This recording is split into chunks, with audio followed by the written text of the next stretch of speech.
Theatre in 1660. London's theatres have been closed for nearly 20 years. The Puritans called them dens of sin, and they were right. But Charles II adored plays. Within weeks of his return, he grants licenses to two men to bring theatre roaring back. First, Thomas Killigrew, rake, wit, gambler, utterly hopeless with money. He gets the King's Company. Then Sir William Davenant, half-blind schemer, Shakespeare's supposed godson. He takes the Duke's Company. They have no theatres yet, so they grab what they can, tennis courts. At Gibbon's Tennis Court, Vere Street, Davenant raises a stage at one end, hangs galleries along the walls, and packs in Londoners hungry for drama.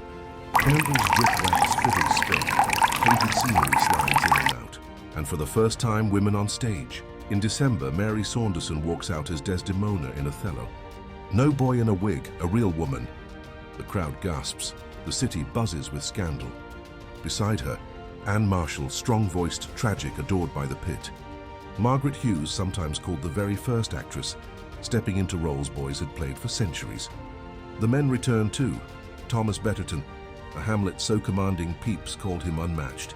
John Lacey, a comedian so sharp, Charles II once jailed him for mocking him. Edward Kynaston, last of the boy actors who played women so convincingly, half of London swore he was prettier than the real thing.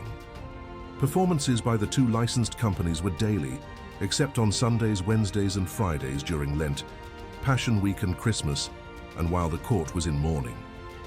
There was no booking in advance. The doors opened at noon, and people pushed their way to seat. People would wait for 3 hours or more as the boxes and rows of benches filled up. You could set a poor man to get a good place in the pit at noon and go off and have dinner, sauntering back when the house was full, as Pepys noted in 1668. There was no respectful hush during the performance, and the eating of food, notably oranges, added to the stench, and also handy for chucking at the stage if the play was dull. Fashionable women wore a visitor mask to cover their faces.